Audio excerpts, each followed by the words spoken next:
Auzubillahiminashaitanirrajim. Bismillahirrahmanirrahim. In the name of Allah, who is the most beneficent and the most merciful.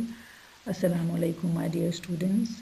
Welcome to AFSAC's online support program.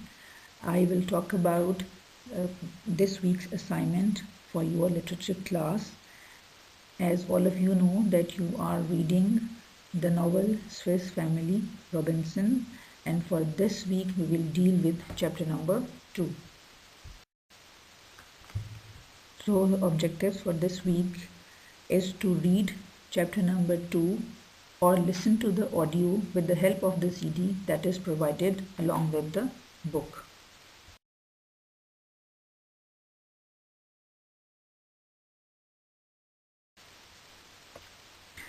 Dear students, before moving on to the reading of chapter number 2, I want you to have a quick recap of chapter number 1.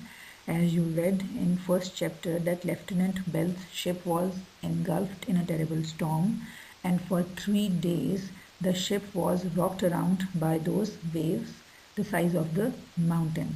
After 3 days they were able to settle down and saw that there was a strip of land ahead, and they decided to dock the ship on that strip of land.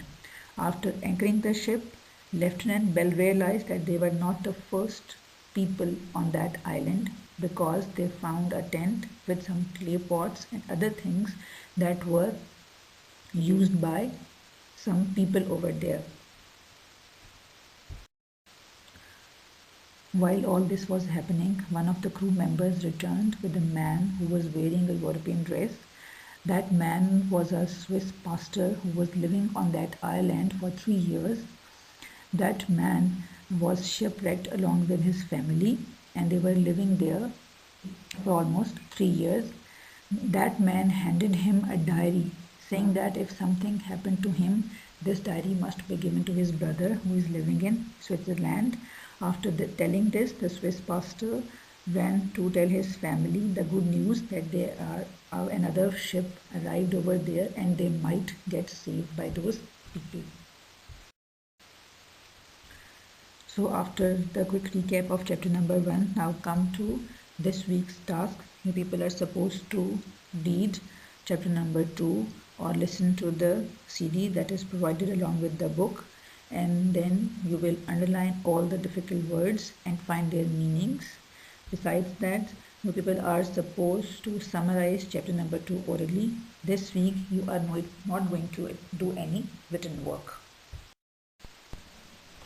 And students, this is the list of some vocabulary words that I have selected from the chapter, and I have also provided you with the meanings, and it will surely help you in reading and understanding this chapter. So my dear students, this is it for this week's task for your literature class. I wish you all a very productive and fruitful learning week ahead. Thank you so much.